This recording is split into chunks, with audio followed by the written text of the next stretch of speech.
जय महाराष्ट्र मित्रांनो, मी 2 दिवसापूर्वी एक व्हिडिओ टाकला होता जे की नेत्यांच्या सध्याच्या चालू असलेल्या कांडाविषयी होता। जे की आमदार असतील, खासदार असतील, ज्या लोकांच्या घरामध्ये पैशाच्या बॅगी सापडल्या, काही लोक विधिमंडळात बसून तंबाखू खात आहेत, तर काही असे 2-4 कांड होते जे मी त्या व्हिडिओमध्ये बोलून दाखवले होते।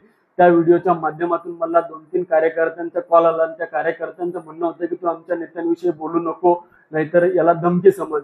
मित्रांनो, ते मला धमकी देण्याचा प्रयत्न करताय, पण मला एवढंच बोलायचं आहे की माझ्या देशामध्ये लोकशाही चालते, ज्या देशामध्ये मी राहतो त्या देशामध्ये लोकशाही चालते। माझ्या संविधानाने मला अधिकार दिलाय, मला व्यक्ती स्वातंत्र्य आहे, मला भाषण करण्याचं स्वातंत्र्य आहे, मला स्वतःचं मत व्यक्त करण्याचं स्वातंत्र्य आहे। हे माझं स्वतःचं मत नव्हतं, जे मीडियावरती चालू होतं तेच मी व्हिडिओमध्ये बोलून दाखवलं।